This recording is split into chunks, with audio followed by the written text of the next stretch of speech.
هل تعلم أن بعض الأسقف التي تراها في المكاتب ليست هي السقف الحقيقي؟ هذا ما يسمى السقف المستعار أرمسرون.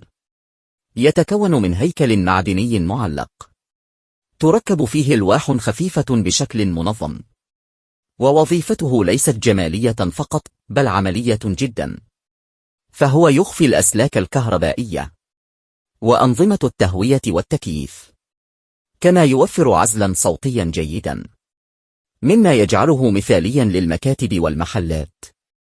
ومن أكبر مميزاته إمكانية فك أي لوح بسهولة للصيانة دون تكسير، لكن يجب تركيبه بدقة، خاصة في الاستواء وتثبيت الهيكل، لتجنب التموج أو الانخفاض.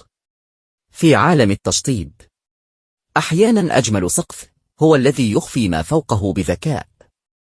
تابعني لتتعرف على أسرار البناء والتشطيب التي لا يعرفها كثير من الناس.